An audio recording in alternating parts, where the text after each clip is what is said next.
You ask Tiger to solve. This deals with linear equations with one unknown. The final result is c equals 16/15.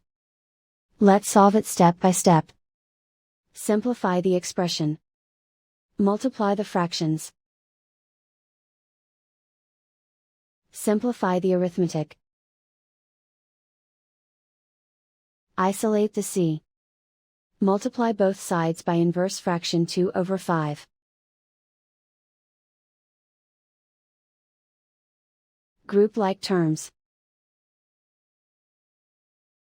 Multiply the coefficients. Simplify the fraction. Multiply the fractions.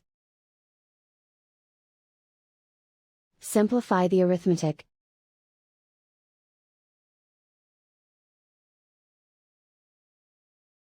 And so the final result is c equals 16/15.